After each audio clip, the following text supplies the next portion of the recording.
In 2022, Formula 1 completely rewrote its regulations in order to make racing closer and more competitive.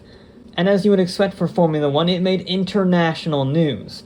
But at the same time, another racing category was getting completely rewritten as well, and I would argue it had even bigger changes for the sport than Formula 1's ever were. I'm talking, of course, about the WRC's new Rally1 Regulations.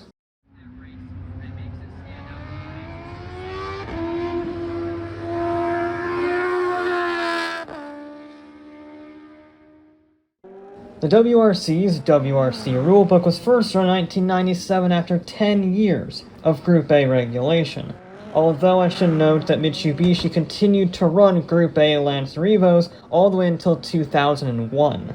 Now the World Rally Car rules, which were used in the World Rally Championship, because that isn't confusing enough, started out simple: 300 horsepower, 2,700 pounds, simplistic suspension, and road-based aerodynamics. Nothing crazy.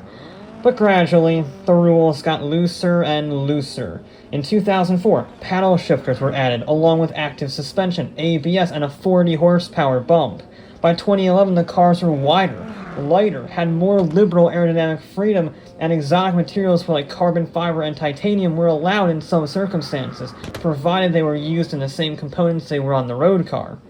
And then, someone took more drugs than usual, as 6 years later the FIA decided to draw up the new regulations in an apparent homage to Group B, completely dismissing the whole point of Group A and WRC in the first place. The new WRC regulations had become more like LMP cars, vaguely disguised as hatchbacks. They now had 380 horsepower, massive body kits, and ridiculous airfoils covering every inch of the bodywork. They had ground effect diffusers on rally cars, and even the mirrors were used to direct airflow. But what's even crazier is that it worked. Between 2017 and 2021, 3 different constructors won championships, and all 4 factory teams won rallies. Ford won in 2017, Toyota won in 2018 and 2021, while Hyundai won in 2019 and 2020. And competition was especially fierce between the latter two companies. I mean, in that 5-year period, even with Ford's wins in 2017 and 2018, Hyundai and Toyota won 73% of all rallies. But all good things must come to an end, and the WRC World Rally Car, not the World Rally Championship, was no exception.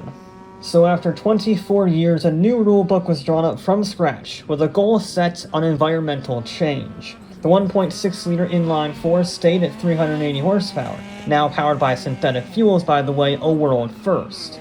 But a 750-volt hybrid system was also added, with the goal of using it to drive between stages completely on electric power only.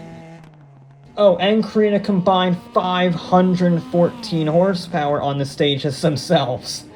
Drivers have 3 different modes to deploy the hybrid boost, which changes the intensity of the performance gain, ranging from a quick drain down for maximum acceleration but little time you can use it, or a much more gradual drawdown that lasts longer but doesn't provide the same ferocious acceleration. They're still stupid fast, but it does give that little bit of a strategy decision on do you use the pure acceleration or aim for higher longevity. The hybrid system can then be recharged under braking with the KERS device. It adds 185 pounds to the weight, but the power-to-weight ratio dropped by nearly 2 pounds per horsepower. That means these cars hit 0 to 60 miles an hour in 3.2 seconds at most on any surface at any time. These are the fastest and most powerful WRC cars seen in 36 years. But the pace of the 2021 cars probably won't be beaten anytime soon, because the Rally1 rules axed paddle shift gearboxes, active center differentials, banned liquid cooled brakes, and active suspension, simplified the anti-lag system, and limited the amount of aero that you can actually use. This should keep the crazy LMP speeds from 2021 down. So the question then is, does that mean the competition is less fierce? Well, kinda. Ford's refusal to commit M Sport as a full factory program means that they have no chance of winning a championship, and while Hyundai keeps Toyota honest, the Japanese team is just too consistent. They won 7 races in 2022 against Hyundai's 5. They also got more podiums, and finished the season with a 70-point advantage in the championship. Meanwhile, their lead driver, Kalle Rovanperä, is shining right now, becoming the youngest world champion in history at just 22, dethroning Colin McRae's record previously held since 1995. And 2023 is seeming like a carbon copy, although with even more Toyota dominance. Ford and Hyundai have both won a single rally each, but Toyota have won 7. And the title fight seems to be between Rovanperä and his teammate Elfie Evans, who are separated by 25 points with 4 rounds to go. So all of this to say, the Rally1 regulations have gotten off to a rockier start than they would have hoped. But that's not a shocking trend looking at the numbers. At the start of Group 4 regulations in 1973, there were 20 manufacturers taking part. Group B had 18, Group A had 12, the WRC had 6, and Rally1 had just 3. Well, 2.5 because of M Sport.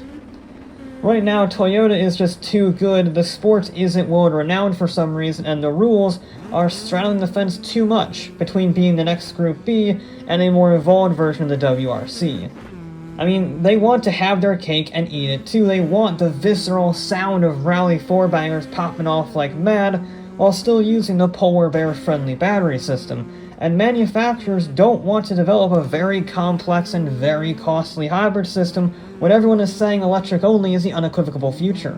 Which is why the 2025 rule modifications are so important. They won't go full electric, but if the modifications point in the right direction, then Skoda, Alpine, and Stellantis have all inquired about joining the sport.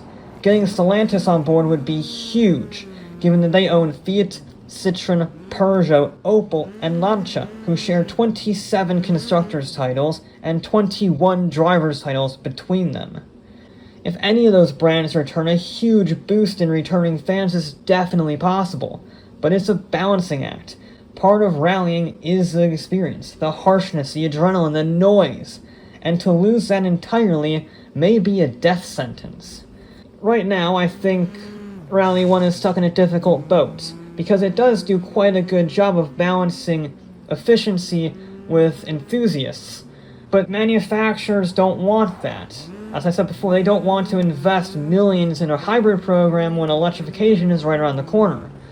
So it puts the WRC and the FIA in a tough spot. Do you focus on the enthusiasts and maybe lose manufacturers, or do you focus on the manufacturers and maybe lose some enthusiasts? We'll have to see how 2025 goes and keep our fingers crossed.